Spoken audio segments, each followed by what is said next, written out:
Hello friends, welcome to all of you on your math क्रून YouTube channel. Student देखिएगा, आज से हम एक नया सीरीज़ जो है स्टार्ट करने जा रहे हैं, जिसमें हम आप लोगों के लिए 11th-12th एनसीईआरटी की बुक के ऊपर डिस्कशन स्टार्ट करते हैं आज से। आज हम 11th क्लास की जो एनसीईआरटी की बुक है, जिसका फर्स्ट चैप्टर है सेट। तो अपना जो है डिस्कशन सेट के साथ स्टार्ट करेंगे।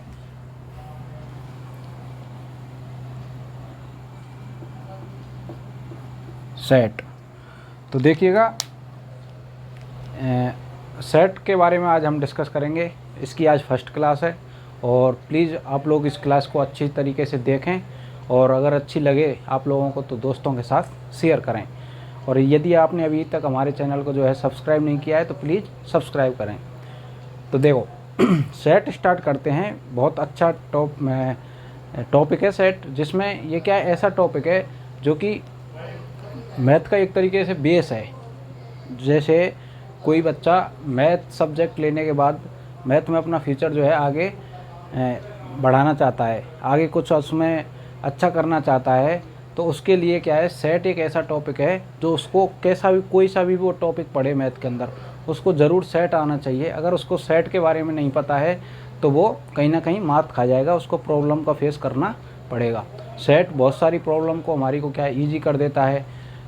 हर एक टॉपिक ऐसा मैथ का कोई टॉपिक नहीं है जिसमें इसका जो है रोल नहीं हो, थोड़ा ही सही, लेकिन आपको जो है इसका रोल ज़रूर देखने को मिलेगा। बहुत अच्छा और बहुत इजी भी टॉपिक है, ऐसा नहीं कोई hard and fast tough topic हो, बहुत इजी टॉपिक है।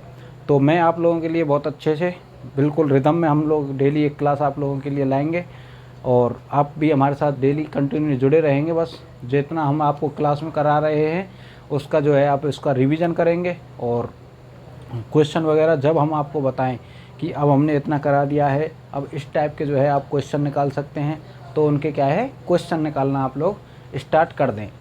तो चलते हैं, टॉपिक डिस्कशन करते हैं अपना। सबसे पहले देखो सेट की हम क्या है, पहले डेफिनेशन की बात करते हैं कि सेट एक्चुअल में होता क्या है। तो डेफिनेशन की जब हम बात करते हैं तो डेफिनेशन में हम लिखते हैं सेट की में डेफिनेशन होती है द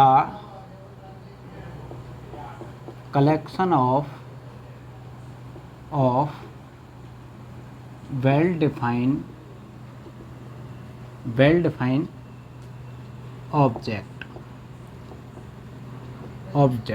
डेफिनेशन में क्या लिखा है, the collection of well defined object. इसमें आप लोगों को 3 वर्ड्स जो है पकड़ने हैं।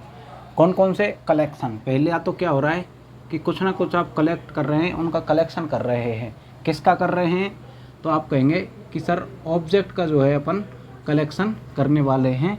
ऑब्जेक्ट कोई आपका जो है एलिमेंट हो सकता है या कोई वस्तु हो सकती है, उसका आप कलेक्शन कर रहे हैं। लेकिन वो कलेक्शन कैसा होना चाहिए, तो आप बताएंगे सर कलेक्शन होना चाहिए वेल डिफाइन। अब ये वर्ड है ना वेल डिफाइन, ये अपने आप में बहुत इंपॉर्टेंट वर्ड हो जाता है।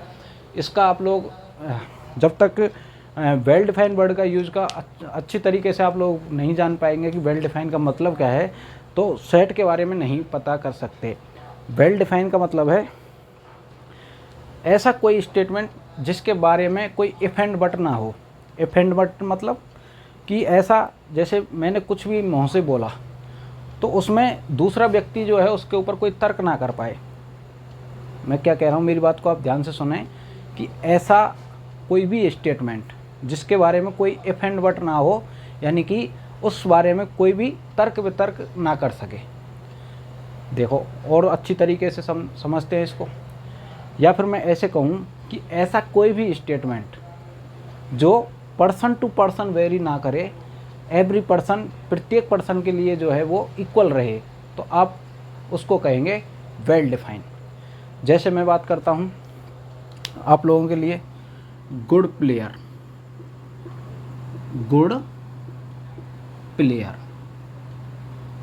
कि भाई गुड प्लेयर, तो अच्छा खिलाड़ी कौन है, तो ये क्या है, ये अपने आप में एक वेल डिफाइन नहीं है, ये कंप्लीट जो है स्टेटमेंट नहीं है। अच्छा खिलाड़ी कोई भी हो सकता है। आप किस रेस्पेक्ट में अच्छा खिलाड़ी की बात कर रहे हैं, बिहेवियरली अच्छा खिलाड़ी पूछ रहे हैं, या फिर वो बैटिंग करता है इसलिए अच्छा खिलाड़ी पूछ रहे हैं, या फिर वो बॉलिंग अच्छी करता है इसलिए अच्छा खिलाड़ी, तो ये अपने आप में एक वेल डिफाइन नहीं है। तो आप इस तरीके की जो वेल डिफाइन वर्ड वगैरह है इनको पकड़ेंगे कि ये अपने आप में वेल डिफाइन है कि नहीं है। अगर वेल डिफाइन होगा तब ही आप उसको सेट जो है बनाओगे। और देखते हैं जैसे मोस्ट पॉपुलर सिंगर। अब फिर वही वाली बात आ जाती है कि मोस्ट पॉपुलर सिंगर। अब मोस्ट पॉपुलर सिंगर कैसा है, वही स्टेटमेंट यहाँ पर है कि वो अच्छा गाता है या उसके गाने का जो तरीका है वो जैसे डिफरेंट टाइप का, कि कल्चरल म्यूजिक ज़्यादा अच्छा गाता है वो, या मॉडर्न म्यूजिक जो है ज़्यादा गाता है। तो उसके अकॉर्डिंग हम देखेंगे तो आप कहेंगे सर ये भी जो है स्टेटमेंट अपने आप में क्लियर नहीं है, तो ये भी वेल डिफाइन नहीं है। लेकिन मैं कहूँ कि काउंटिंग लिखो, क्या लिखो, काउंटिंग लिखो, तो आप सबके दिमाग में एक ही बात आएगी कि सर काउंटिंग जो है 1 2 3 4 इस तरीके से स्टार्ट होती हैं और इन्फिनिटी तक आगे लिख देते हैं। तो ये अपने आप में एक वेल डिफाइन हो गया कि काउंटिंग जो वर्ड है वो अपने आप में वेल डिफाइन वर्ड है। काउंटिंग में वही आएंगे कौन, 1 2 3 4 5 और एक सिस्टमेटिक तरीके से आएंगे। और कैसे और कहूँ, मैं कहूँ रिवर ऑफ इंडिया, इंडिया की नदियों की बात कर रहे हैं अपन, रिवर ऑफ इंडिया, तो आपके दिमाग में तुरंत ये आ जाएगा कि भाई अपना जो है इंडिया, इस तरीके से इंडिया की जो है मैप है और ये आपने इसको बना दिया। तो जितनी भी इसके अंदर जो रिवर वगैरह ऐसे ड्रेनेज सिस्टम है अपना, तो आप कह देंगे इतनी रिवर इसमें होने वाली हैं। आप ये नहीं कहेंगे कि उस रिवर को छोड़ दीजिए या इंडिया की उस रिवर को छोड़ दीजिए। मैं कह रहा हूँ रिवर ऑफ इंडिया, तो इसके अंदर छोटी से छोटी और बड़ी से बड़ी रिवर जो है काउंट की जाएगी। और बात करें, अगर मैं आपसे कहूँ कि हिल स्टेशन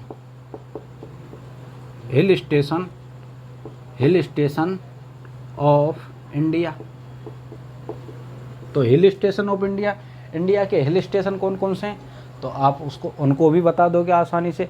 तो आप ये भी कह सकते हैं कि हिल स्टेशन ऑफ इंडिया अपने आप में एक कंप्लीट जो है स्टेटमेंट है, यानी वेल डिफाइंड स्टेटमेंट है। तो अभी तक आपने क्या है जो जाना, किसके बारे में जाना कि वेल डिफाइंड वर्ड होता है, उसका एक्चुअल मीनिंग क्या होता है, इसके बारे में हम लोगों ने आपको बताया। और वापस से फिर और तरीके अच्छे से इसको डेफिनेशन को और अच्छी तरीके से क्लियर करते हैं। देखो ये तो हमने इसके बारे में आप लोगों के लिए बता दिया कि भाई वेल डिफाइन होता क्या है। तो वेल डिफाइन ऐसा वो होता है कि अपने आप में एक सेपरेट वो रखता है कि बिल्कुल जो बात लोगों के द्वारा या फिर कोई किसी क्वेश्चन में कोई लाइन दी हुई है तो वो अपने आप में एक क्लियर होता है कि बिल्कुल स्पष्ट होता है, यानी कि पर्सन टू पर्सन वेरी वो है नहीं करता है। जैसे अपन क्या है, जब छोटे बच्चे थे तो अपने जो टीचर थे वो क्या करते थे कि बेटा सभी बच्चे काउंटिंग लिखो, तो सब बच्चे क्या एक ही चीज़ क्यों लिखते थे, क्योंकि वो वेल डिफाइन था, बिल्कुल क्लियर था कि काउंटिंग मतलब गिनती की बात हो रही है, 1 से लेकर 100 तक जो है अपन लिख देते थे। क्योंकि वो ऐसा नहीं है कि एक बच्चा उसके लिए काउंटिंग का मतलब अलग हो, दूसरा बच्चा है उसके लिए काउंटिंग का मतलब हो, तीसरा अलग है उसके लिए कुछ अलग हो। तो वो अपने आप में एक वेल डिफाइन था जो बिल्कुल क्लियर था। टेबल की बात करते थे कि बेटा सब बच्चे टेबल लिखो, तो टेबल में 2 की 3 की 4 की। अब इसमें भी क्या है वेरिएशन हो सकता है कि भाई टेबल की बात कर रहे हैं तो वो 10 तक की टेबल लिखवा रहा है या फिर 12 की लिखवा रहा है, लेकिन जब काउंटिंग की बात कर रहे हैं तो वो बिल्कुल स्पष्ट हो जाता है कि 1 से स्टार्ट होंगी। और आप जब हम छोटे थे तो 100 तक लिखते थे, बाकी जो है काउंटिंग होती हैं वो इन्फिनिटी तक काउंट होती हैं। उसके बाद देखो अब बात कर रहे हैं कलेक्शन। कलेक्शन का क्या मतलब है और जो ये वर्ड लिखा हुआ है ऑब्जेक्ट, इसका क्या मतलब है। कलेक्शन का मतलब है किसी चीज़ को आपको सेलेक्ट करना है, चुनना है आपको। कोई बहुत सारा आपको जो है गुच्छा दिया हुआ है, एक झुंड दिया हुआ है, उसमें से किसी चीज़ को आपको सेलेक्ट करके निकालना है, तो उसको बोलते हैं कलेक्शन। जैसे एग्जाम्पल के लिए हम जाते हैं किसी दुकानदार के पास अपने लिए जो कपड़ा ख़रीदने जाते हैं, तो क्या करते हैं हम करते हैं कलेक्शन। किसका कलेक्शन करते हैं, तो हम करते हैं जैसे हमको शर्ट ख़रीदनी है तो उस शर्ट का कलेक्शन करते हैं जो हमारे अकॉर्डिंग अच्छी हो, ना कि हमारे साथ जाता है, कभी कभी उसकी राय ले ली जाती है या फिर दुकानदार की राय ले ली जाती है। तो वो क्या है, डिफरेंट डिफरेंट। अब उसमें भी कलेक्शन में अब क्या होता है, शर्ट खरीदते हैं तो अच्छी शर्ट, उसी चीज़ को आप रिलेट करके देखिए कि अच्छी शर्ट, तो अच्छी शर्ट अपने आप में एक वेल डिफाइंड वर्ड है क्या? तो आप कहेंगे सर मेरे अकॉर्डिंग हो सकता है शर्ट का कलर ब्लू अच्छा हो, लेकिन मेरे साथ जो फ्रेंड मेरा गया है शर्ट दिलाने, उसके लिए जो है कलर वो येलो अच्छा हो, दुकानदार है उसके लिए हो सकता है ऑरेंज कलर जो है अच्छा हो। तो इस तरीके से जो है वेल डिफाइन जो शर्ट का अपन कलेक्शन कर रहे हैं कि अच्छी शर्ट, तो वो अपने आप में एक वेल डिफाइंड वर्ड नहीं है। तो मैं बात कर रहा था आप लोगों से कलेक्शन के बारे में। तो कलेक्शन होता है किसी चीज़ का चुनाव करना, सिलेक्शन करना। और किसका सिलेक्शन कर रहे हैं, बार बार मैं बोल रहा हूँ, ऑब्जेक्ट वर्ड जो यूज़ कर रहे हैं वो कुछ कोई ऐसा एलिमेंट है या कोई वस्तु है उसका कलेक्शन अपन करते हैं, लेकिन वो होना कैसा चाहिए, वो वेल डिफाइन होना चाहिए। अब मैं आपके लिए यहाँ पर 4 से 5 जो है स्टेटमेंट यहाँ लिखूँगा, आप उसके बारे में बताओगे मुझे कि ये वेल डिफाइन है तो सेट बन सकेगा या नहीं बन सकेगा। यानी कि सेट बनाने के लिए आपको 3 बात याद होनी चाहिए। सबसे पहले तो ऑब्जेक्ट होने चाहिए। भाई कोई चीज़ का आप कलेक्शन कर रहे हैं, आपके पास कुछ है ही नहीं तो आप किसका कलेक्शन करोगे? ध्यान से समझे मेरी बात को कि आपके पास ऑब्जेक्ट होना चाहिए कि किसका अगर सिलेक्शन आप कर रहे हैं। तो अगर कुछ है ही नहीं तो किसका सिलेक्शन करोगे? कुछ नहीं, सेट तो वो फाई हो गया। क्या फाई होता है वो हम बाद में बात करेंगे। अगर आपके पास कुछ है, कोई ऑब्जेक्ट है, मान के चलो जो अपनी अर्थ है इस पर बहुत सारे इन्फिनिटी ऑब्जेक्ट हैं, लेकिन अब उनमें से आप सेलेक्ट करोगे, उनमें से ही आप सिलेक्शन करोगे, उनमें से ही आप कलेक्शन जो है करोगे। लेकिन वो कलेक्शन कैसा होना चाहिए? वो कलेक्शन होना चाहिए वेल डिफाइन होना चाहिए, बिल्कुल क्लियर होना चाहिए। उसमें इफ एंड बट इस तरीके का नहीं होना चाहिए कि ये मेरे अकॉर्डिंग तो ऐसा है, मेरे फ्रेंड के अकॉर्डिंग ऐसा है, मेरे टीचर के अकॉर्डिंग जो है ऐसा है। इस तरीके का कोई लोचा नहीं होना चाहिए।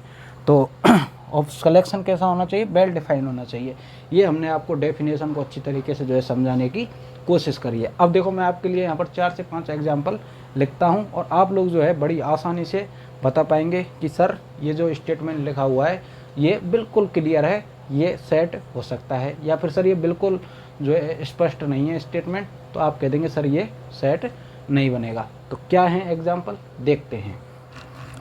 देखो पहला स्टेटमेंट है, पहला हम वही लिख देते हैं जो हमने एग्जाम्पल में बात कर चुके हैं। Good player of Indian team, good player of Indian team, ये आपने लिखा है पहला स्टेटमेंट। आपको बताना है कि ये सेट बना पाएगा या नहीं बना पाएगा। उसके बाद में जो है दूसरा वो लिख देता हूँ स्टेटमेंट। दूसरा स्टेटमेंट लिख देता हूँ मैं वही जो हम देख चुके हैं अभी, river of India, river of India. ये जो है आपने 2 लिख दिए। एक और लिखो, एक और लिख देता हूँ, natural number, NA natural number, natural number. Fourth है अपना एग्जाम्पल,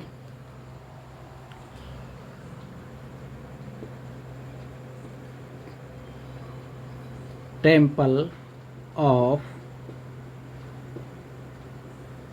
राजस्थान।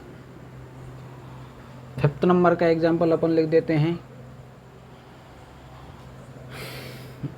फिफ्थ नंबर में हम लिख देते हैं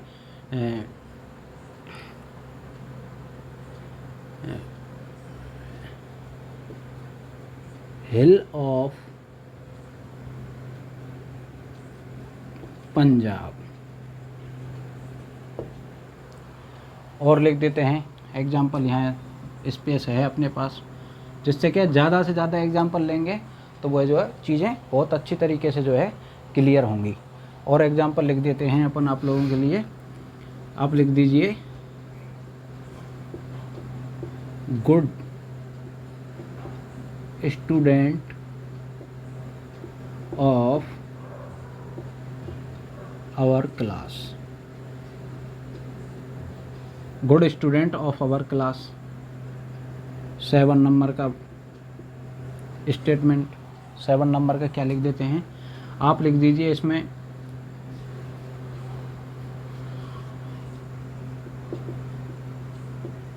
singer of Rajasthan, singer of Rajasthan. 8 number का एग्जाम्पल आप लोग लिख दीजिए, आप लिख दीजिए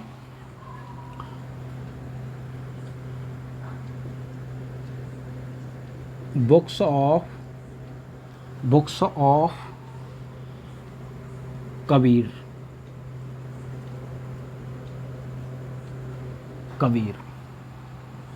बुक्स ऑफ कबीर। तो अब आप लोग देखिएगा, यहाँ हमने आप लोगों के लिए 8 एग्जाम्पल जो है लिखे हुए हैं। इनमें से आप लोगों को बताना है कि सर कौन सा जो है सेट बनेगा और कौन सा सेट नहीं बनेगा। तो एक से एक एग्जाम्पल को हम डिस्कस करेंगे और बताएंगे कि ये सेट क्यों बन रहा है या फिर ये सेट क्यों नहीं बनेगा। पहला एग्जाम्पल आप लोगों के लिए डिस्कस करते हैं। देखिएगा, पहला एग्जाम्पल है गुड प्लेयर ऑफ इंडिया। इसके ऊपर हम थोड़ा डिस्कशन जो है कर चुके थे, बाकी और हम एक बार बता देते हैं आपको कि गुड प्लेयर यानी किसी भी बात का अच्छा या बुरा होने के कई सारे पहलू होते हैं, कई सारे जो है उनकी जो प्रायोरिटी होती हैं कि किस प्रायोरिटी के अकॉर्डिंग ये अच्छा हो सकता है या किसके अकॉर्डिंग ये ख़राब हो सकता है। तो जब हम ये कहें कि गुड प्लेयर ऑफ इंडिया, तो आप जो है बच्चे देख रहे हैं अपनी क्लास को, तो ऐसे बच्चे भी होंगे जो कुछ बच्चे जो है विराट कोहली को पसंद करते होंगे, या फिर कुछ ऐसे बच्चे भी होंगे जो रोहित शर्मा को जो है पसंद करते होंगे। तो यहाँ पर क्या हो रहा है कि पर्सन टू पर्सन यानी कि स्टूडेंट से स्टूडेंट पर जाने पर जो है अच्छा गुड प्लेयर होने की जो है बात है वो चेंज हो जाती है कि लोग ज़्यादातर रोहित शर्मा को इसलिए पसंद करते हैं कि वो 6 जो है अच्छा लगाता है, इसलिए वो गुड प्लेयर है। लेकिन बुमराह को लोग इसलिए ज़्यादा अच्छा करते हैं कि वो बॉलिंग जो है बहुत अच्छी करता है, इसलिए उसको अच्छा पसंद करते हैं। लेकिन इसमें क्या क्लियरिटी नहीं है कि किस अकॉर्डिंग आप उसको जो है अच्छा कह रहे हैं। तो आप गुड प्लेयर ऑफ इंडिया के जो है अच्छे प्लेयर हैं उनके बारे में आप क्लियर नहीं बता सकते कि क्या अच्छा है और क्या ख़राब प्लेयर है। तो मैं ये कहूँगा कि ये जो स्टेटमेंट है वो सेट नहीं बनाएगा। क्यों नहीं बनाएगा? क्योंकि जो स्टेटमेंट है वो कैसा नहीं है, आप कहेंगे सर ये स्टेटमेंट वेल डिफाइन नहीं है, इसके बारे में बिल्कुल जो है क्लियरिटी नहीं है। अगला स्टेटमेंट देखते हैं, रिवर ऑफ इंडिया। अब हम बात कर रहे हैं रिवर की, यानी इंडिया की जो नदी हैं उनकी बात कर रहे हैं। तो इंडिया की जितनी भी नदी हैं तो आप लिख देंगे इसमें गंगा,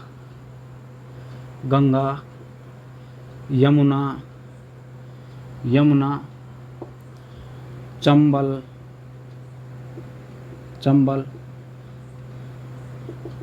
ETC। इस तरीके से जो है आपने जितनी भी नदियां हैं उनके बारे में आप लिख देंगे तो आप कह सकते हैं कि ये बिल्कुल वेल डिफाइन है। इसमें ऐसा नहीं है कि किसी नदी को आप, किसी भी रिवर को आप जो है छोड़ दें, या फिर ऐसी नदी जो इंडिया से बाहर की है उसको आप इसमें जो है ऐड कर दें, नहीं कर सकते। क्योंकि रिवर ऑफ इंडिया की बात कर रहा है, वो क्लियर कह रहा है कि रिवर ऑफ इंडिया, तो आप उनको ही लिखेंगे जो इंडिया की नदी हैं। यानी सब बच्चे उन्हीं नदियों को लिखेंगे जो इंडिया की नदी हैं। बच्चे ही क्या, किसी भी पर्सन से आप कहेंगे कि रिवर ऑफ इंडिया, तो आपको वही सेम नदियों के जो है काउंट करके वो बताएगा। तो ये अपने आप, तो आप कहेंगे रिवर ऑफ इंडिया, तो ये अपना जो है क्या बना देगा, ये सेट बना देगा। इधर लिख देते हैं तो ये नहीं बना रहा और ये बना रहा है, तो इसके लिए राइट का साइन लगा देते हैं। अब देखो नेचुरल नंबर के बारे में शायद अभी आप लोग नहीं जानते हो कि नेचुरल नंबर क्या होता है। इसके ऊपर हम अलग से और जब स्पेशल जो कुछ सेट हैं अपने जिनको हमको जानना बहुत ज़रूरी होता है तब और बताएंगे, लेकिन अभी भी आप जान लीजिए कि नेचुरल नंबर में लिखते हैं अपन किसको, काउंटिंग को। किसको लिखते हैं, काउंटिंग को, यानी कि 1 2 3 अप टू इन्फिनिटी तक जो होता है, इनको अपन बोलते हैं नेचुरल नंबर। तो नेचुरल नंबर जो है वर्ड दिखते ही आप लोगों के दिमाग में क्या आ जाना चाहिए, आपके दिमाग में आ जाना चाहिए कि सर जो है काउंटिंग की बात कर रहे हैं, और काउंटिंग जो अपनी स्टार्ट होती है 1 से और कहाँ तक, इन्फिनिटी तक। तो ये अपने आप में एक सेट हो गया। क्यों हो गया? क्योंकि आपको क्लियर पूछ रहा है वो कि नेचुरल नंबर कौन से हैं। 5 भी नेचुरल नंबर है, 6 भी नेचुरल नंबर है, और वो सारे नेचुरल नंबर लिखवा रहा है वो आपसे। तो आप जितने भी हैं आप लिखते रहिए, आपकी उम्र निकल जाएगी, लेकिन नेचुरल नंबर जो है ख़त्म नहीं होंगे। तो ये जो अपना सेट है, अब देखो इनमें और इनमें क्या फ़र्क देखा आपने। ये तो सेट ही नहीं बना रहा क्योंकि ये वेल डिफाइन नहीं था। ये सेट बना रहा था, लेकिन रिवर ऑफ इंडिया, इंडिया की जो नदियाँ हैं वो क्या फिक्स हैं। इंडिया की जो नदियाँ हैं वो फिक्स हैं, यानी कि फाइनाइट हैं। क्या हैं? आप कहेंगे सर रिवर ऑफ इंडिया यानी फाइनाइट वैल्यू है। कैसी वैल्यू है? फाइनाइट वैल्यू है, फाइनाइट वैल्यू है। लेकिन अब यहाँ देख रहे हैं आप नेचुरल नंबर यानी कि इन्फिनिटी। तो इसका मतलब आप एक और कंक्लूजन आप निकाल दीजिए, जब भी आप सेट बना रहे हैं तो वो फाइनाइट वैल्यू का भी सेट बन सकता है और इनफाइनाइट वैल्यू का भी सेट बन सकता है। तो आप इसको क्या लिख देंगे? ये इनफाइनाइट वैल्यू है, इनफाइनाइट वैल्यू है। तो इनफाइनाइट वैल्यू भी आपकी जो है सेट में हो सकती हैं, और जब भी किसी भी सेट में इनफाइनाइट वैल्यू होती हैं तो इस तरीके से जो है आप उसको डॉटेड करके और इन्फिनिटी साइन जो है लगा देते हैं। तो ये अपना सेट हो जाएगा। तो आप इसके बारे में कह सकते हैं कि नेचुरल नंबर जो है वो अपने आप में क्या होता है? सेट होता है। क्यों? क्योंकि ये बिल्कुल वेल डिफाइन बात आपसे जो है कही जा रही है। उसके बाद चलते हैं, अब देखो टेम्पल ऑफ राजस्थान, वापस से वही बात हो गई जैसा हमने रिवर के बारे में देखा था कि रिवर ऑफ इंडिया। तो टेम्पल ऑफ राजस्थान यानी आपको मंदिरों की बात जो है कर रहा है। और किन मंदिरों की बात कर रहा है? तो क्वेश्चन में आपसे जो है राजस्थान के मंदिरों की बात की जा रही है। टेम्पल ऑफ राजस्थान, राजस्थान के टेम्पल हैं उनकी जो है आपसे बात हो रही है। तो आप लिख देंगे उसमें जो भी मंदिर हैं आप उनको लिख देंगे। जैसे एग्जाम्पल के लिए आप दो तीन एग्जाम्पल लिख दीजिए। जैसे गोविंद देव जी मंदिर, गोविंद देव जी का, और रामदेवरा लिख दीजिए आप, रामदेवरा। जैसे और भी एग्जाम्पल लिख के आप लोग लिख दीजिए। जैसे मोती गणेश मंदिर, गणेश मंदिर है जो ये राजस्थान में है। तो इसी तरीके से और भी जो एग्जाम्पल हैं उनको आप सारे एग्जाम्पलों को लिख देंगे, यानी जितने भी राजस्थान के अंदर हैं उन मंदिरों को आप लिख देंगे, सबको इकट्ठा करके आप लिख देंगे। तो वो आपका जो है सेट बन जाएगा। इसमें ऐसा नहीं है कि किसी भी मंदिर को जो है कोई पर्सन जो है छोड़ सकते, या फिर अपनी तरफ से जो है किसी बाहर के मंदिर को जो है राजस्थान के मंदिरों में ऐड कर सके। ये बिल्कुल अपने आप में एक वेल डिफाइन बात की जा रही है। तो आप कह सकते हैं कि सर जो टेम्पल ऑफ राजस्थान है वो अपने आप में क्या बनाएगा? तो आप कहेंगे ये सेट बना देगा। 5th नंबर का एग्जाम्पल है हिल, हिल ऑफ पंजाब। वापस से वही ये वाला एग्जाम्पल और रिवर वाला और हिल वाला ये सेम एग्जाम्पल है। हिल ऑफ राजस्थान यानी राजस्थान की जो चोटियाँ हैं उनकी जो है बात करी जा रही है। तो आप वापस से ज़्यादा डिस्कशन नहीं करेंगे इसके ऊपर, क्योंकि ये अपने आप में एक वेल डिफाइन जो है ऑब्जेक्ट क्या हो रहे हैं। ऑब्जेक्ट, अब देखो ऑब्जेक्ट की बात करता हूँ तो इसमें ऑब्जेक्ट क्या है? तो रिवर हैं, ऑब्जेक्ट हैं। गंगा अपने आप में एक ऑब्जेक्ट है इस स्टेटमेंट के अकॉर्डिंग के रिवर ऑफ इंडिया। यमुना अपने आप में एक ऑब्जेक्ट है। चंबल जो है अपने आप में एक ऑब्जेक्ट है। इसी तरीके से 1 2 3 ये इनके ऑब्जेक्ट हैं। तो यहाँ पर ये गोविंद देव जी, रामदेवरा, गणेश जी का जो मंदिर है वो एक अलग अलग ऑब्जेक्ट हैं। तो इसी तरीके से जितनी भी पंजाब की जो है हिलें उनको आप लिख देंगे। तो ये क्या बन जाएगा? ये आपका जो है सेट बना देगा। अब चलते हैं, अब देखो ये एक एग्जाम्पल आ गया, good student of our class. अपनी क्लास का अच्छा स्टूडेंट कौन है? कैसे डिसाइड करेंगे अच्छा स्टूडेंट कौन है? क्या वो डांस अच्छा करता है इसलिए अच्छा है, या फिर वो वेरी वेरी इंटेलिजेंट है इसलिए अच्छा है, या फिर उसका बिहेवियर है वो जो है लीडरशिप वाला है, एक नेता की तरह उसका बिहेवियर है इसलिए वो अच्छा है? तो आप कहेंगे ऐसा कोई जो है क्लियर स्टेटमेंट नहीं है इसके बारे में कि किसके बारे में जो है आप अच्छा और उसको बुरा किसी स्टूडेंट को कह रहे हैं। हो सकता है कोई स्टूडेंट जो है पढ़ाई में कमज़ोर हो लेकिन वो और कल्चरल एक्टिविटी में बहुत ज़्यादा होशियार हो, इस अकॉर्डिंग भी आप लोग देख सकते हैं। हो सकता है ऐसा स्टूडेंट जो कल्चरल एक्टिविटी उसको नहीं आती लेकिन वो क्रिकेट बहुत अच्छा खेलता हो, क्रिकेट नहीं जानता तो वो कोई बच्चा ऐसा हो सकता है वो शतरंज बहुत अच्छा खेलता हो, कुछ भी हो सकता है। किसी भी अकॉर्डिंग आप जो है अलग अलग उसमें वेरिएशन हो सकते हैं कि मेरे अकॉर्डिंग मेरा फेवरेट स्टूडेंट कौन है, कोई और अदर टीचर है उसका फेवरेट स्टूडेंट कौन है। तो इस तरीके से जो है पर्सन टू पर्सन चीज़ें जब वेरी होने लग जाएँ, चेंज होने लग जाएँ, तो आप कह देंगे ये जो है सेट नहीं बनाएगा। अब देखो singer of India, singer of Rajasthan, singer of Rajasthan की बात कर रही हैं। तो अब देखो इसी तरीके के क्वेश्चन को अगर ऐसा कह दे गुड सिंगर ऑफ राजस्थान, फिर वही वाली बात आ गई, गुड सिंगर अच्छा किस अकॉर्डिंग आप अच्छा कह रहे हैं। लेकिन सिंगर ऑफ राजस्थान की जब बात कर रहे हैं तो उसमें वो सारे के सारे सिंगर आ जाएंगे जो कि गायन करते हैं, जो गाना गाते हैं या फिर कल्चरल म्यूजिक है जो वो करते हैं। तो वो सारे के सारे जो सिंगर है वो सिंगर ऑफ राजस्थान के अंदर आ जाएंगे। तो आप उसको क्या कह सकते हैं कि ये बिल्कुल सरल क्लियर स्टेटमेंट है। तो आप इसके बारे में कह सकते हैं कि ये जो है सेट बनाएगा। अब देखो बुक्स ऑफ कबीर, अपने जो कबीर दास जी हुए हैं उनकी जो किताब हैं उनकी बात कर रहा है। तो क्या कबीर दास जी की जब किताब की बात करेंगे तो उसमें क्या सूरदास की किताबों को आप इंक्लूड कर दोगे, क्या सूर्यमल मिश्रण की किताबों को आप उसमें इंक्लूड कर दोगे।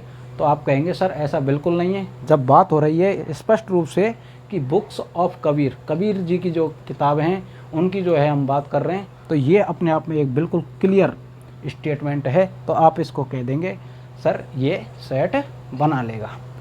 ये तो हुई आपकी सेट को लेकर हमने डेफिनेशन की बात करी थी पहले कि well defined collection of object is called set. तो इस तरीके से बात की, उसके ऊपर हम लोगों ने आपके साथ एग्जाम्पल डिस्कस किए थे।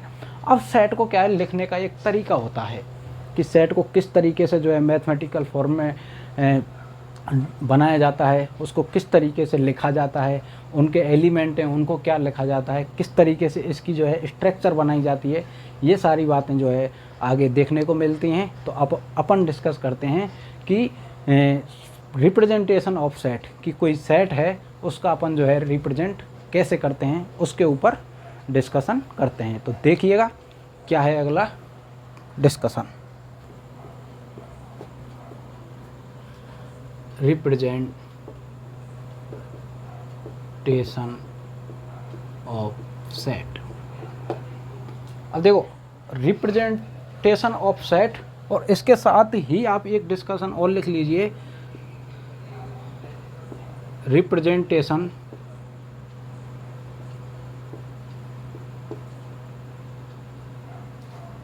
Of set element. अब देखिएगा इन दो कॉन्सेप्ट के ऊपर हम लोग डिस्कस करते हैं कि कोई भी सेट होता है उसका रिप्रेजेंटेशन जो है आप किस तरीके से करते हैं, और सेट के अंदर क्या होते हैं एलिमेंट होते हैं जिनको आप लोग अभी ऑब्जेक्ट बोल रहे थे। तो अब आप सेट के अंदर जो ऑब्जेक्ट हैं उनको मैथमेटिकल फॉर्म में एक नाम देके ऑब्जेक्ट वर्ड यूज ना करके आप वर्ड यूज करेंगे एलिमेंट। क्या वर्ड यूज करेंगे, तो आप कहेंगे एलिमेंट का वर्ड का जो है यूज करेंगे, हिंदी में इसको बोलते हैं अवयव। हिंदी वाले बच्चों के लिए बता देता हूँ, सेट मतलब समुच्चय। समुच्चय की क्लास अपनी हो रही है, समुच्चय, ठीक है। रिप्रेजेंटेशन कर रहे हैं, उसका व्यक्त कर रहे हैं, व्यक्त करने का तरीका।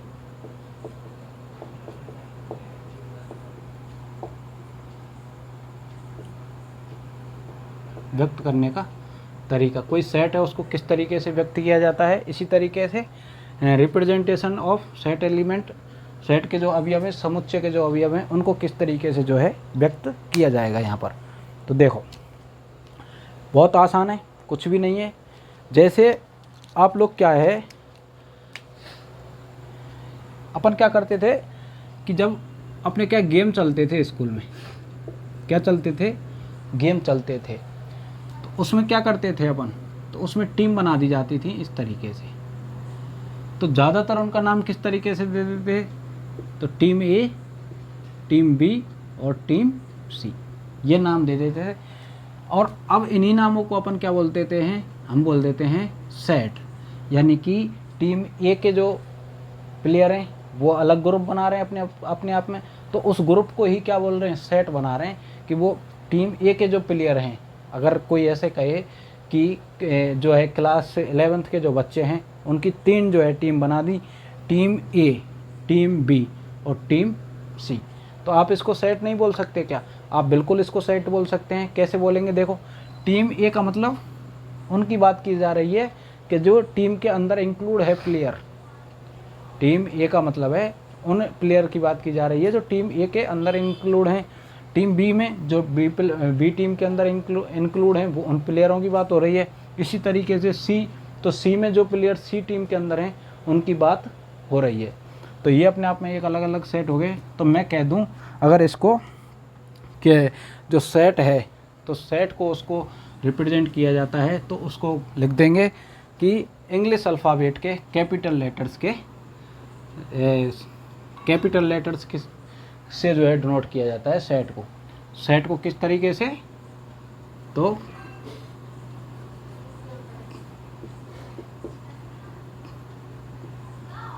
कैपिटल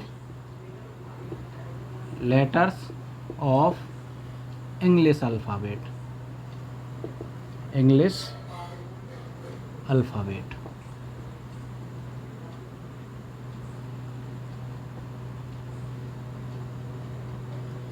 सेट को किस तरीके से रिप्रेजेंट किया जाता है बेटा? तो आप बताएंगे कि सर जो इंग्लिश अल्फ़ाबेट का कैपिटल लेटर होते हैं ना, जैसे ए, बी, सी, डी, इस तरीके से एक्स, वाई, जेड तक जर्नली इस तरीके से जो है रिप्रेजेंट किया जाता है। बाकी एक स्टैंडर्ड जो अपन, जैसे कई बार क्या होता है, जैसे 2 है, 2 को कैसे लिखते हैं? देखो, 2 को इस तरीके से भी लिख देते हैं, 2 को इस तरीके से रोमन में इस तरीके से लिख देते हैं, और 2 को इस तरीके से भी लिख देते हैं। लेकिन एक इंटरनेशनल लैंग्वेज के तौर पर इंटरनेशनल जो 2 की जो मैथमेटिकल वैल्यू होती है, तो वो अपनी इस तरीके से जो है 2 को ज़्यादातर जो अपनी बुक वगैरह में 2 को इस तरीके से जो है लिखा जाता है। तो इसी तरीके से आप जैसे कुछ भी सेट को डिनोट कर सकते हैं अपनी इच्छा से, लेकिन ज़्यादातर जो है रिप्रेजेंटेशन कैसे करेंगे? तो इंग्लिश अल्फ़ाबेट है अपना ABCD जो अपनी है उनके कैपिटल लेटर से जो है रिप्रेजेंट करेंगे। तो ये हो गया रिप्रेजेंटेशन ऑफ सेट। और इसी तरीके से जो सेट के एलिमेंट हैं, उनको इंग्लिश अल्फ़ाबेट के स्मॉल लेटर से, किससे? Small letters of English alphabet, English alphabet, English alphabet के स्मॉल लेटर से कौन कौन से होते हैं? जैसे ए को इस तरीके से A, B, C ... तो इंग्लिश अल्फ़ाबेट के स्मॉल लेटर से जो है जर्नली सेट के जो एलिमेंट हैं उनको रिप्रेजेंट किया जाता है। जैसे एग्जाम्पल के उसमें लिख लेते हैं, अपन लिखते हैं, जैसे लिख लेते हैं उसको एग्जाम्पल को। लास्ट क्लास में हमने देखा था कि रिवर ऑफ इंडिया। तो जब आप इसको, ये तो अपनी स्टेटमेंट लाइन हो गई, जब आप इसको मैथमेटिकल फॉर्म में लिखोगे यानी सेट की फॉर्म में लिखोगे तो आप कैसे व्यक्त करेंगे कि आप इस कोई सेट बना रहे हैं। क्या बना रहे हैं आप कहेंगे सर हम जो है सेट बना रहे हैं। क्या बना रहे हैं? सेट बना रहे हैं।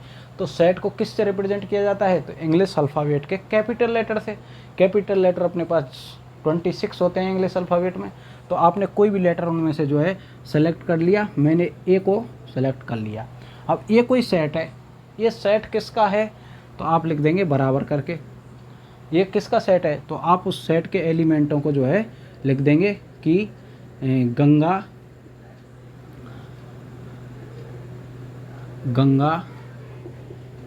यमुना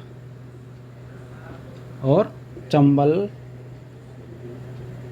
इस तरीके से जो भी हैं। अब देखो, ये तो आपने इस तरीके से इनको लिख दिया। एक और तरीका होता है जिससे उनको थोड़ा सेट अरेंजमेंट करके जो है एलिमेंट को लिखा जाता है। तो इनको जो एलिमेंट हैं सेट के, रिवर ऑफ इंडिया यानी ये एलिमेंट हैं, ये अपने ऑब्जेक्ट हैं, तो इन ऑब्जेक्ट को जो है करली ब्रैकेट के अंदर बेटा रखा जाता है। करली ब्रैकेट कुछ इस तरीके का जो आप जो साइन देखते हैं, इस ब्रैकेट में आप लोग इन एलिमेंट को रखते हैं। तो ये रिप्रेजेंट करने का तरीका हुआ कि आपने एग्जाम्पल देखा रिवर ऑफ इंडिया, इंडिया के जो रिवर हैं उनकी बात कर रहे हैं, तो अलग अलग रिवर हैं, तो वो तो अपने क्या हो गए, ऑब्जेक्ट हो गए। तो ऑब्जेक्ट जैसे गंगा, यमुना, कृष्णा, कावेरी, चंबल, ये अपनी जो डिफरेंट डिफरेंट नदियाँ हैं, तो आपने क्या बोला इनको कि ये ऑब्जेक्ट हैं। ऑब्जेक्ट किसका ऑब्जेक्ट है, तो ये सेट का ऑब्जेक्ट है। सेट है कौन सा, रिवर ऑफ इंडिया का, और सेट को आपने रिप्रेजेंट कर दिया कैपिटल लेटर ए से। तो कोई सेट ए है, इसको ऐसे पढ़ेंगे आप लोग कि कोई सेट ए है, सेट में ए में क्या है, तो सेट ए में रिवर ऑफ इंडिया है, इंडिया की जो है नदियां हैं। अब उस नदियों को कहीं तो लिखोगे आप, तो आप उनको इस तरीके से लिखोगे कि करली ब्रैकेट के अंदर जितनी भी आपकी जो नदियां हैं उनको बंद कर देंगे और उसको ए से जो है रिप्रेजेंट कर दोगे। तो आपका जो है इस तरीके से ये सेट आपने बना दिया। ये आपका जो है सेट बन के रेडी हो गया। किस तरीके से सेट बनाया कि इंग्लिश अल्फ़ाबेट के कैपिटल लेटर से रिप्रेजेंट कर दिया, उसके अंदर एलिमेंट रख दिए यानी ऑब्जेक्ट रख दिए, और उनको जो है करली ब्रैकेट में इस तरीके से बंद कर दिया। ध्यान रखना, हमेशा गलती मत कर देना कि आप सेट के एलिमेंटों को तो लिख दें, लेकिन आप उसको इस तरीके से करली ब्रैकेट नहीं बनाएंगे तो वो आपका सेट नहीं माना जाएगा। सेट हमेशा करली ब्रैकेट के जो है बंद करेगा इस ब्रैकेट के अंदर, ठीक है। कई बार इसको स्मॉल जो अपना ये होता है ना ओपन ब्रैकेट, इस तरीके से भी लिख देते हैं इसमें, जैसे गंगा, गंगा, यमुना, यमुना, ये जो ब्रैकेट होता है स्मॉल, इससे भी इसको रिप्रेजेंट किया जा सकता है। लेकिन अगर आपने इसको ओपन छोड़ दिया, कोई भी ब्रैकेट नहीं लगाया, तो आप कह देंगे ये सेट नहीं बन रहा है। आपने लिखा तो सही है, क्वेश्चन आप सही करके आए, लेकिन ब्रैकेट आपने जो है नहीं लगाया, तो वो सेट नहीं बनेगा बेटा। तो आप ध्यान रखेंगे इस तरीके से जो है सेट नहीं बनेगा, जब तक करली ब्रैकेट नहीं लगेगा तब तक सेट नहीं बनेगा। तो ये अपना रिप्रेजेंटेशन हुआ। इसी तरीके से देखो ये एलिमेंट हैं, जैसे ये गंगा को ए एलिमेंट बोल दिया, इसको बी एलिमेंट हो गया। इसका ज़्यादातर यूज़ नहीं होता है, लेकिन आपको समझ लेना चाहिए कि जो सेट के जो अंदर एलिमेंट लिखे जाते हैं, एलिमेंट मतलब सेट के अंदर जो ऑब्जेक्ट जिनकी आप बात कर रहे हैं, वेल डिफाइंड ऑब्जेक्ट जिसको आप बोलते थे, उनकी आप बात कर रहे हैं, तो वो सेट के एलिमेंट कहलाते थे। क्या कहलाते थे? एलिमेंट कहलाते थे। उनकी आप लोग है बात कर रहे हैं। तो किससे रिप्रेजेंट किया जाता है? तो स्मॉल लेटर से रिप्रेजेंट किया जाता है, आप ये कहेंगे। तो बता दिया हमने आप लोगों के लिए रिप्रेजेंटेशन ऑफ सेट। सेट का रिप्रेजेंटेशन कैपिटल लेटर से, इंग्लिश अल्फ़ाबेट के कैपिटल लेटर से, और उसके जो एलिमेंट हैं उनका रिप्रेजेंटेशन जो है किया जाता है स्मॉल लेटर से। अब हम चलते हैं अगले डिस्कशन की तरफ, और क्या है अगला डिस्कशन देखिएगा। तो देखो बेटा, अगला जो है अपना डिस्कशन अब होने वाला है कि कुछ अपने पास स्टैंडर्ड सेट होते हैं। मैंने अभी आपको बताया था, जब मैं नेचुरल नंबर के सेट के बारे में बता रहा था, तो तब मैंने बताया था कि ये जो है स्टैंडर्ड रिजल्ट है, एक स्टैंडर्ड सेट है। तो अपने पास कुछ स्टैंडर्ड सेट होते हैं, उनके ऊपर हम जो है डिस्कशन कर लेते हैं कि कौन से स्टैंडर्ड सेट होते हैं मैथमेटिक्स के अंदर, और उनको किस तरीके से जो है रिप्रेजेंट किया जाता है। तो उनके बारे में हम लोग देख लेते हैं। तो क्या है वो सेट? देखो, सबसे पहले लिखते हैं हम किसको? पहला सेट। तो पहले लिखते हैं, जब आप छोटे बच्चे थे तो आप क्या सीखे थे सबसे पहले मैथ में? तो आपको सिखाई गई थी काउंटिंग। क्या सिखाया गया बेटा? जोड़वा की थोड़ी सिखाए गए थे, आपको सिखाया गया था काउंटिंग। तो जब मैथ की जब स्टडी करते हैं, अपनी जो सेट डिस्कशन चल रहा है, तो सेट में हम सबसे पहले फर्स्ट सेट जो है बनाएंगे। अभी तो हमने एग्जांपल के लिए बनाए थे रिवर वगैरह का सेट, लेकिन अब जो है हम बनाएंगे जो है स्टैंडर्ड सेट क्या होते हैं उनके बारे में बात कर रहे हैं। तो फर्स्ट अपना आ जाता है सेट ऑफ नेचुरल नंबर। तो नेचुरल नंबर बोलते हैं मैथमेटिकल रूप में उसको, किनको? काउंटिंग को। जब सेट की बात करते हैं तो काउंटिंग का सेट ना बोल के क्या बोलते हैं? नेचुरल नंबर के सेट की हम बात करते हैं। तो फर्स्ट नंबर का सेट आ जाता है अपना नेचुरल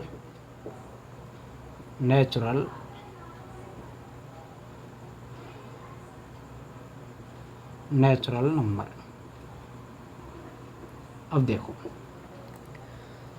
नेचुरल नंबर का आपको जो है क्या बनाना है? सेट बनाना है। तो कैसे बनाएंगे? नेचुरल नंबर में क्या आते हैं? काउंटिंग आती है। काउंटिंग कहाँ से स्टार्ट होती हैं? आप कहेंगे 1 से स्टार्ट होती हैं। किसी बच्चे ने कभी काउंटिंग लिखते टाइम ये लिखा है क्या? 0 1 2 3 ये नहीं लिखते थे बेटा, ध्यान करो। आप लोग लिखते थे 1 2 3 4 5, इस तरीके से 100 तक जो है आप लोग काउंटिंग लिखते थे। लेकिन काउंटिंग 100 तक ही नहीं होती हैं, वो आगे भी जाती हैं। कहाँ तक जाती हैं? इन्फिनिटी तक जाती हैं। तो उसका जो है आपको सेट लिखना है, और किस तरीके से उस सेट को आप बनाएंगे तो देखिएगा। तो देखो सेट किसका बनाना है? नेचुरल नंबर का। तो नेचुरल नंबर का सेट बनाना है, तो मैंने बताया था कि सेट को आप रिप्रेजेंट करते हो, एवरी सेट को रिप्रेजेंट किया जाएगा। आप अपनी अकॉर्डिंग कुछ भी ले सकते हैं, कुछ भी आप जो है यूज कर सकते हैं कि काई के सेट की बात कर रहे हैं कि हमको ए लिखना है या बी लिखना है या सी लिखना है। अब नेचुरल नंबर का सेट ले रहे हैं तो आप ए भी इसको बना सकते हैं कि सेट ऑफ नेचुरल नंबर आपने ले लिया ए, और ए में आपने लिख दिया काउंटिंग थी उनको लिख दिया। अब लेकिन ध्यान से सुनो, ये आपने कोई गुनाह नहीं किया कि ए से इसको रिप्रेजेंट किया है, क्योंकि हमने आपको सिखाया है इसलिए आपने जो है ए से रिप्रेजेंट किया है। लेकिन ठीक उसी तरीके से कि मैथ में क्या है, कुछ स्टैंडर्ड चीज़ें होती हैं जिनको एक लिखने का तरीका होता है। तो नेचुरल नंबर से जो वर्ड, जो एलिमेंट नेचुरल नंबर के जो सेट बनेगा, तो वो अपने आप में एक नेचुरल नंबर के एन से ही बन जाता है। कैपिटल लेटर एन है ना जो इसका, इससे ही इसको लिख देते हैं। तो सेट ऑफ नेचुरल नंबर को आप किससे रिप्रेजेंट करेंगे? तो आप उसको इस तरीके से जो है एन से रिप्रेजेंट करेंगे, और एन को क्या है आप बना देते हैं इस तरीके का थोड़ा डिजाइन करके। तो ये अपना जो है सेट है, सेट का रिप्रेजेंटेशन हो रहा है इस एन के थ्रू। तो ये सेट और नेचुरल नंबर हो जाएगा। अब उसमें क्या क्या आएगा बेटा? तो आप लिखेंगे सर इसके अंदर काउंटिंग आएंगी 1 2 3 4 और इन्फिनिटी तक। आप ये साइन लगा दीजिए आप बस, ये इस साइन का मतलब है इन्फिनिटी तक जो है अपन बात कर रहे हैं। लेकिन ये रिप्रेजेंटेशन हो गया, क्या हो गया? ये रिप्रेजेंटेशन, ये रिप्रेजेंटेशन हो गया। और ये इसके क्या हो गए बेटा? तो ये हो गए इनके एलिमेंट। क्या हो गए? ये हो गए इनके एलिमेंट। लेकिन ध्यान रखिएगा, मैंने आप लोगों को बताया था अभी कि सेट को जब रिप्रेजेंट कर देते हैं और उनके जो है एलिमेंट को लिख देते हैं, तो आपकी जो है सेट बनाने की कहानी वहीं ख़त्म नहीं हो जाती है, वो आगे भी जाती है। और कहाँ तक जाती है कि आप उसको करली ब्रैकेट के अंदर रखना होता है बेटा। तो आप इसको इसमें करली ब्रैकेट में इस तरीके से लिख दीजिए। तो ये आपका जो है बन गया सेट ऑफ नेचुरल नंबर। इस तरीके से इसको रिप्रेजेंट वगैरह जो है लिखा हुआ है मैंने, ध्यान से आप लोग समझ लीजिएगा। लेकिन जब मैं आपसे पूछूं कि सेट ऑफ नेचुरल नंबर, तो आपके दिमाग में तुरंत एक बात आ जानी चाहिए कि सेट ऑफ नेचुरल नंबर बराबर n इज इक्वल टू ये करली ब्रैकेट। मैं इसको अब ऐसा बनाऊंगा, आप लोग इससे ध्यान रखना, ऐसा बनाऊंगा बार बार या ऐसा बनाऊंगा। तो ये करली ब्रैकेट में क्या लिख देंगे 1 2 3 और ये आपने बना दिया। तो ये आपका जो है सेट ऑफ नेचुरल नंबर बन गया। तो एक तो ये था सेट ऑफ नेचुरल नंबर। चलते हैं अगला जो स्टैंडर्ड सेट है उसकी तरफ। और क्या है स्टैंडर्ड सेट अगला? देखो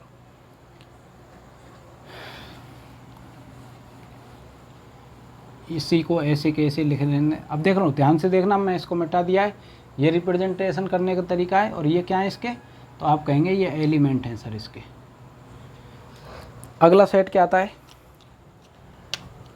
अगला सेट आता है W, सॉरी दूसरे नंबर का set of whole number. Set of whole number की बात कर रहे हैं। यह आपका शायद आपकी जो बुक है उसमें स्टैंडर्ड रिजल्ट में आप लोगों को नहीं दिखेगा, लेकिन हम आपको बता देते हैं सेट ऑफ होल नंबर में क्या आता है। अब देखो इनको याद इसी फ्लो में करेंगे जैसे मैं आपको बता रहा हूँ। कई बार क्या है इनमें बहुत बड़ी कन्फ्यूज़न हो जाती है, तो आप लोग कन्फ्यूज़ नहीं होना है आपको। जैसे हम आपको बता रहे हैं आप लोग उसी तरीके से जो है याद करना है इसको। सेट ऑफ नेचुरल नंबर, वो होल नंबर। अब देखो होल नंबर में किसको पकड़ लेंगे आप? W को पकड़ लीजिए। तो W ये रिप्रेजेंटेशन करने का तरीका हो गया, बराबर का साइन लगा दिया। होल नंबर में उनको लेंगे यदि नेचुरल नंबर के अंदर 0 को भी काउंट कर दिया जाए। ध्यान से समझना मेरी बात को, मैं क्या कह रहा हूँ। यदि नेचुरल नंबर के अंदर 0 को भी काउंट कर दिया जाए तो आप उनको बोल देंगे सेट ऑफ होल नंबर। यानी ये वाले नंबर तो नेचुरल नंबर के ये नंबर तो रहेंगे ही, इनके साथ में आपका जो है 0 और ऐड हो जाएगा, और 0 ऐड होते ही आपका क्या बन जाएगा, सेट ऑफ होल नंबर जो है बन जाएगा। तो लिख लीजिए, सबसे पहले तो आप इनको ही लिख दीजिए 1 2 3 कॉमा। अब देखो ध्यान रखना, ये माइनर मिस्टेक हैं कि जब सेट के जो एलिमेंट हैं उनको आप सेपरेट करोगे, अगर आपने इनके बीच में कॉमा का साइन नहीं लगाया तो भी आपका जो है सेट गलत हो जाएगा। इसलिए ध्यान रखना, इस तरीके से जो है एवरी एलिमेंट के बीच में किसका साइन आता है, तो आप कहेंगे कॉमा लगाना होता है। तो ये छोटी छोटी बातें सेट को लिखते समय ये इनका क्या है, हम लोग स्किप कर जाते हैं, भूल जाते हैं, तो आपको भूलना नहीं है। जब आप कंटिन्यू हमारे साथ इसी तरीके से जुड़े रहेंगे तो वो चीज़ें अपने आप समझ में जो है आ जाएंगी। तो कॉमा से जो है सेट के एलिमेंट को अलग करते हैं। अब देखो मैं बात कर रहा था होल नंबर के बारे में। मैंने बताया था कि जो अपने सेट ऑफ नेचुरल नंबर के जो एलिमेंट हैं उनके अंदर यदि 0 को भी ऐड कर दिया जाए तो सेट ऑफ होल नंबर बन जाता है। यानी कि नेचुरल नंबर के एलिमेंट थे 1 2 3 और इसी तरीके से आगे बढ़ा दिया। लेकिन अब मैं इसके अंदर किसको और इसके साथ में ऐड कर रहा हूँ, तो आप कहेंगे सर इसके अंदर जो है 0 को और ऐड कर दीजिए और इस तरीके से कॉमा लगा दीजिए। 0 को ऐड कर दिया, अब ये अपना जो है क्या बन गए, तो ये सारे के सारे क्या बन गए, होल नंबर बन गए। यानी कि आप लोग ये समझ लीजिए कि 1 2 3 ये नेचुरल नंबर हैं, 1 2 3 ये होल नंबर भी हैं, लेकिन 0 नेचुरल नंबर नहीं है, क्योंकि ये हमने नेचुरल नंबर के सेट में नहीं लिखा है। लेकिन 0 होल नंबर है, क्योंकि हमने इसको होल नंबर के सेट में जो है लिखा है। नेचुरल नंबर के सेट के अंदर अगर 0 ऐड कर दिया जाए तो अपना होल नंबर बन जाता है। तो इस तरीके से आपने इनको सेपरेट भी कर दिया और उन एलिमेंट को लिख भी दिया। तो मैंने उसके बाद क्या बताया था कि आप कर्ली ब्रैकेट लगाना जो है नहीं भूलेंगे, तो आपने इसको कर्ली ब्रैकेट में इस तरीके से लिख भी दिया।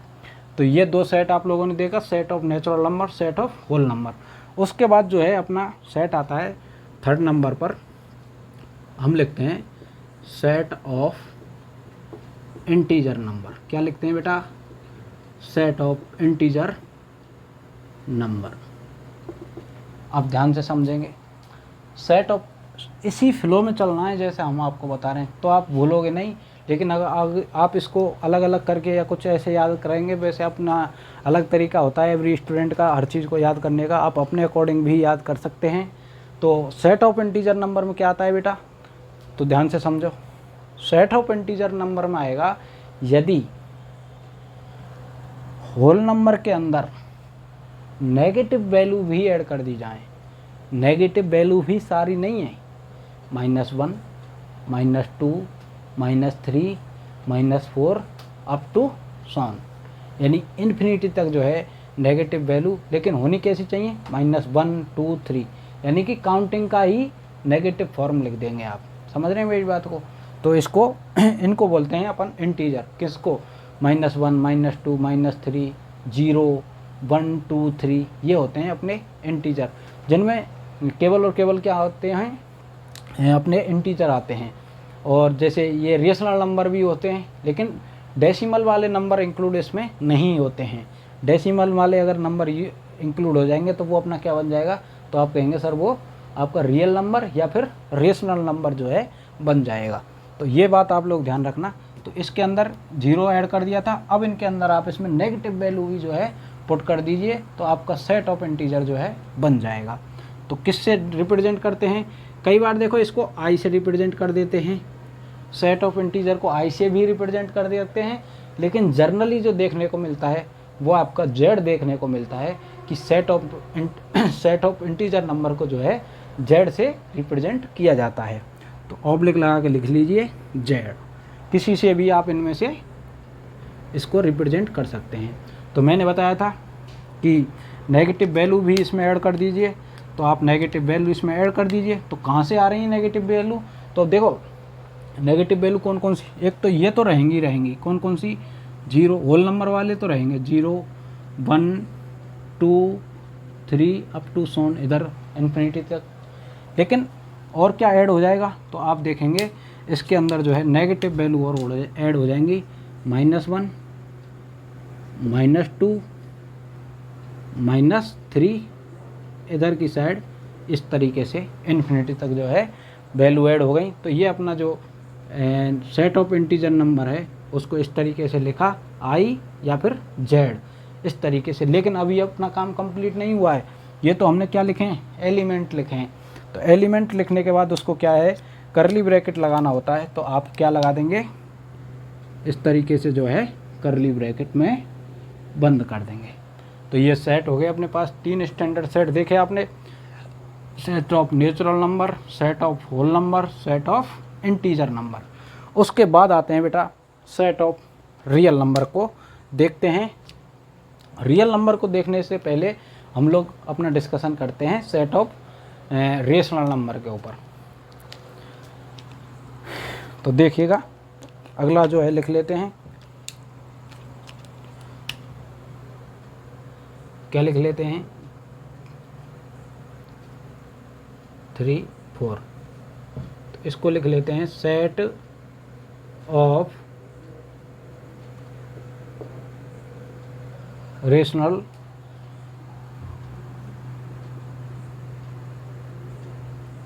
Number. Set of rational number को लिखते हैं, इसको रिप्रेजेंटेशन करने का तरीका जो है, आप लोग आर से भी इसको रिप्रेजेंट कर सकते हैं, लेकिन जो स्टैंडर्ड तरीका है सेट ऑफ रेशनल नंबर को रिप्रेजेंट करने का वो होता है बेटा क्यू। तो क्यू होगा, तो इसको बराबर का साइन लगा दीजिए।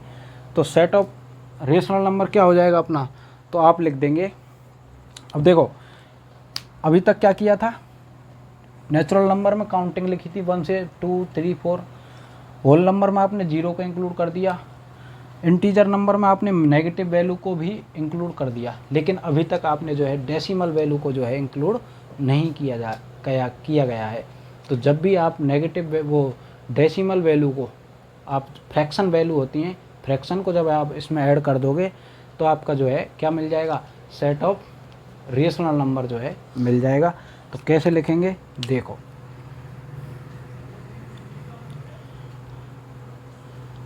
ये तो सारे होते ही हैं, 0 1 2 3 -1 -2 इधर इन्फिनिटी तक, और इधर भी आगे इन्फिनिटी तक। ये भी तो रेशनल नंबर होते हैं। आप लोग जानते हैं रेशनल नंबर को अपन कैसी फॉर्म में लिखते हैं, तो आप कहेंगे सर P/Q की फॉर्म में जिन एलिमेंट को लिखा जा सकता है वो अपने क्या होते हैं, रेशनल नंबर होते हैं। लेकिन क्या नहीं होना चाहिए, हम साथ में ये भी लिखते थे कि Q ≠ 0 नहीं होना चाहिए। ऐसा हम क्यों लिखते थे, क्योंकि अगर आपने देखो 3/0 कर दिया, तो 3/0 करने के बाद आप लोग 0 क्यों नहीं बोलते, इसलिए नहीं बोलते कि 3/0 का मतलब होता है 3 को आप 0 से डिवाइड कर रहे हैं। तो आप 0 की काउंटिंग करिए, 0 एकम 0, 0 1 जा 0, 0 2 जा 0, 0 3 जा 0, 0 4 जा 0, 0 16 जा 0, 0 50 जा 0, 0 100 जा 0, 0 1 लाख जा 0 एंड 0 इन्फिनिटी जा 0। तो आप इसको क्या बोल देते थे, आप इन्फिनिटी तक लिख लेते थे, लेकिन आपका कभी क्या है जो 3 नहीं आता था। तो आप इसलिए 0 अगर ये हो जाएगा, क्यों अगर आपने 0 ले लिया तो आप कह देंगे ये अनडिफाइन है, डिफाइन नहीं है, अनडिफाइन है, अनडिफाइन वैल्यू है, डिफाइन नहीं है ये वैल्यू। तो इस तरीके से जो है लिखते हैं, जैसे आपने इसमें लिख दिया 1/2, इसमें लिख दिया 3/2, इसमें लिख दिया 5/2। तो इस तरीके से जो है डेसिमल वाली वैल्यू भी इसमें अगर आप इंक्लूड कर दोगे तो आपका जो है सेट ऑफ रेशनल नंबर बन जाएगा। यानी कि कुल मिला के जब आप उसमें P/Q वाली वैल्यू ऐड कर दीजिए, यानी कि Q ≠ क्या होना चाहिए, 0 होना चाहिए। तो आप कह सकते हैं, देखो जैसे 2.31321 इस तरीके से कोई वैल्यू है, 1 5 4 7 इस तरीके से कोई वैल्यू आगे तक बढ़ रही है। लेकिन अब इसमें भी देखना, आप एक वैल्यू लिखी आपने 2.312121, इन दोनों में आप लोग देखेंगे डिफरेंस क्या है। तो हम आप लोगों के लिए बता देते हैं, इनमें डिफरेंट है। आप देख रहे हैं यहाँ पर किसी भी नंबर की जो है रिपीटेशन नहीं हो रहा है। जब किसी नंबर का रिपीटेशन नहीं होता है तो आप उसको बोलना इर्रेशनल नंबर। कैसे इर्रेशनल नंबर बनता है, और किसी भी जो है इस तरीके से रिपीटेशन हो रहे हैं। अब इसमें क्या हो रहे हैं, रिपीटेशन हो रहे हैं 2 1 2 1 2 1 2 1 2 1। तो रिपीटेशन जब होने लग जाता है तो आप उसको बोलते हैं बेटा रेशनल नंबर। तो ये अपना कैसा नंबर है, तो ये है अपना रेशनल नंबर। और ये जब रिपीटेशन इसमें बाद में नहीं है तो आप कहेंगे ये कैसा नंबर है, तो आप कहेंगे इर्रेशनल नंबर है। ये इर्रेशनल नंबर है। कैसे होता है, क्या होता है, इसको मैं नेक्स्ट क्लास में जब हम आगे इस रेशनल नंबर का डिस्कशन करेंगे तब मैं आपको बताऊंगा कि कैसे जो है कोई रियल रेशनल नंबर होता है, किस तरीके से उसको बनाया जाता है। ये रेशनल नंबर कैसे बनेगा, दोनों ही इन्फिनिटी तक जा रहे हैं डेसिमल के बाद में, लेकिन ये रेशनल नंबर कैसे बनेगा, ये वाला क्यों नहीं बनाएगा, वो मैं आपको नेक्स्ट क्लास में जो है डिस्कशन करूँगा। ध्यान से समझना आप। तो ये आपने सेट बनाया। फिर मैंने क्या बताया था कि सेट को जो है आप कर्ली ब्रैकेट में बंद करना ना भूलें। तो आपने इसको कर्ली ब्रैकेट में इस तरीके से रिप्रेजेंट वो लिख दिया, तो आपका सेट ऑफ रेशनल नंबर बन गया। तो ये 4 हमने डिस्कस किए थे अपने जो है स्टैंडर्ड रिजल्ट। अब चलते हैं अपना जो अगला वो होता है डिस्कशन, वो होता है सेट ऑफ इर्रेशनल नंबर। तो आप लिख लेंगे उसको, इर्रेशनल नंबर कैसे हैं, उसमें 2-4 नंबर डाल देंगे, एलिमेंट डाल देंगे। भाई कितने इर्रेशनल नंबर हैं और कितने रेशनल नंबर हैं, तो आप कहेंगे इर्रेशनल नंबर भी इन्फिनिटी हैं और रेशनल नंबर भी इन्फिनिटी हैं। काउंट थोड़ी कर सकते हैं। दो नंबर के बीच में इर्रेशनल नंबर भी इन्फिनिटी होते हैं और रेशनल नंबर भी इन्फिनिटी होते हैं। जैसे आपने लिया 2 और 3 के बीच में इन्फिनिटी तो रेशनल नंबर है और इन्फिनिटी ही रियल नंबर वो इर्रेशनल नंबर है। तो इस तरीके से जो है अपन देखते हैं। अब अपना डिस्कशन आगे बढ़ाते हैं और लिखते हैं सेट ऑफ इर्रेशनल नंबर के बारे में।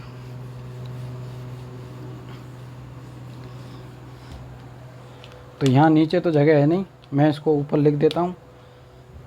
5th नंबर का जो रिजल्ट है लिख देते हैं सेट ऑफ इर्रेशनल नंबर। तो सेट ऑफ इर्रेशनल नंबर के अंदर क्या लिखते हैं, सेट ऑफ इर्रेशनल नंबर में लिखते हैं जो रेशनल नहीं है। जैसे अब देखो इसको तो Q से डिनोट किया था, सेट ऑफ इर्रेशनल नंबर को Q कॉम्प्लेक्स, Q के ऊपर इस तरीके से C लगा देते हैं तो वो सेट ऑफ इर्रेशनल नंबर बन जाता है और उसको इस तरीके से लिखते हैं। तो देखो जितने भी अपने कंप्लीट स्क्वायर नहीं है जो वैल्यू, मैं क्या कह रहा हूँ, जितनी भी जो कंप्लीट स्क्वायर नहीं है वैल्यू, यानी देखो वो कंप्लीट अंडर रूट नहीं निकलता है। जैसे √2 √3 पाई ई और क्या हो जाएगा, और हो जाएगा आपका 1.2 1 2 3 4 3 4 5 1 2 3 7 इस तरीके से ये नंबर हो गया। तो ये नंबर क्या है, इनकी क्या है, डेसिमल के बाद क्या नहीं होता है, रिपीटेशन जो है नहीं होता है, इसलिए आप जो है इनको क्या बोलते हैं, सेट ऑफ इर्रेशनल नंबर बोलते हैं। आपने इनको कर्ली ब्रैकेट में जो है लिख दिया। अब उसके बाद क्या आता है, देखो ये अपने 5 स्टैंडर्ड जो है सेट हो गए। अपना नेक्स्ट सेट होता है, आप लोग देखेंगे, मैं ऊपर वाला जो है ये हटा देता हूँ।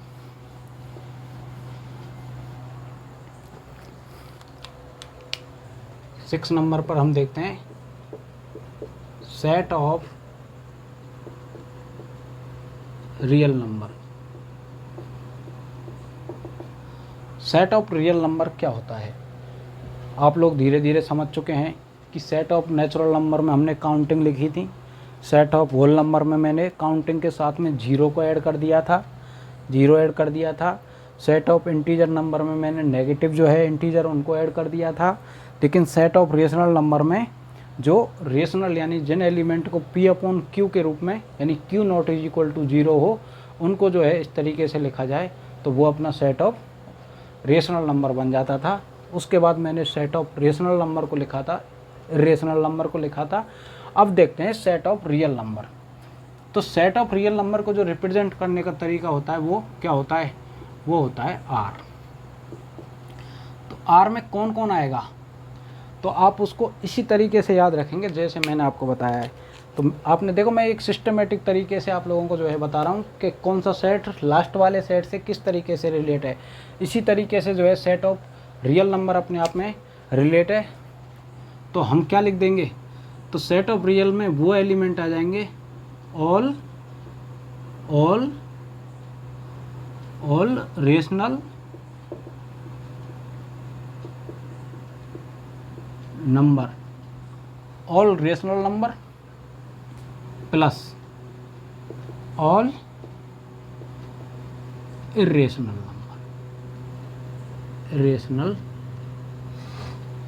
नंबर। तो सेट ऑफ रियल नंबर के अंदर रेशनल नंबर आ जाएंगे सारे के सारे, और सारे के सारे जो है इरेशनल नंबर आ जाएंगे। उनको जो है आप कर्ली ब्रैकेट में बंद कर दीजिएगा, तो ये आपका सेट ऑफ रियल नंबर बन गया। तो यहाँ तक आपने देखा सेट ऑफ रियल नंबर। इसके बाद सेट ऑफ कॉम्प्लेक्स नंबर है, मैं वो आप लोगों के लिए इस क्लास में जो है अपन डिस्कस नहीं करेंगे। कॉम्प्लेक्स नंबर के लिए जो अपनी एक अलग से यूनिट है कॉम्प्लेक्स नंबर के नाम से, उसमें जो है लिखेंगे हम कॉम्प्लेक्स नंबर का सेट क्या होता है। तो मैंने ये आपको ये 6 जो है 6 जो स्टैंडर्ड जो रिजल्ट थे उनको बताया था कि कैसे जो है नेचुरल नंबर होता है, नेचुरल नंबर किस तरीके से जो है होल नंबर में कन्वर्ट हो जाता है, होल नंबर किस तरीके से जो है सेट ऑफ इंटीजर में कन्वर्ट हो जाता है, सेट ऑफ इंटीजर किस तरीके से जो है सेट ऑफ रेशनल नंबर में कन्वर्ट हो जाता है, और सेट ऑफ इरेशनल नंबर क्या होता है। उसके बाद मैंने आपको बताया था लास्ट में सेट ऑफ रियल नंबर जो है क्या होता है। तो आज की क्लास में हमने उनको देखा था, स्टैंडर्ड रिजल्ट देखे, कुछ एक हमने एग्जाम्पलों के बारे में डिस्कस किया था, और हमने सेट की जो है डेफिनेशन की बात की थी। नेक्स्ट क्लास में हम करेंगे कि सेट को जो है उसका जो है स्ट्रक्चर किस तरीके से उसको बना सकते हैं हम सेट को, और सेट को रिप्रेजेंट करने के 2 हमारे पास तरीके होते हैं, सेट बिल्डर फॉर्म और रोस्टर फॉर्म जो होती हैं, उनके बारे में हम नेक्स्ट क्लास में डिस्कशन करेंगे। तो मिलते हैं नेक्स्ट क्लास में बेटा। और देखो बेटा, सीरीज अपनी जो है स्टार्ट हो रही है। हमने आप लोगों के लिए टारगेट लिया है कि हम जो है 15 जनवरी तक अपना जो है कोर्स कंप्लीट करने की पूरी कोशिश करेंगे। हो सकता है 10-5 दिन ऊपर नीचे हो जाए, लेकिन टारगेट हमारा रहेगा 15 जनवरी। 11th क्लास का जो NCERT का कोर्स है वो हम आप लोगों को लिए यहाँ पर बिल्कुल कंप्लीट कराएंगे। इसलिए प्लीज़ ज़्यादा से ज़्यादा लोगों तक वीडियो को शेयर करें, जिससे मैक्सिमम स्टूडेंट को जो है प्रॉफिट हो सके, और उनका जो है बेनिफिट होके वो भी कुछ अच्छा अपना जो है फ्यूचर सिक्योर कर सकें। इसलिए अगर आपने चैनल को सब्सक्राइब नहीं किया है तो प्लीज़ चैनल को सब्सक्राइब करें। वीडियो अगर आप लोगों को पसंद आई तो वीडियो को लाइक करें। मिलते हैं नेक्स्ट क्लास में। Thank you so much.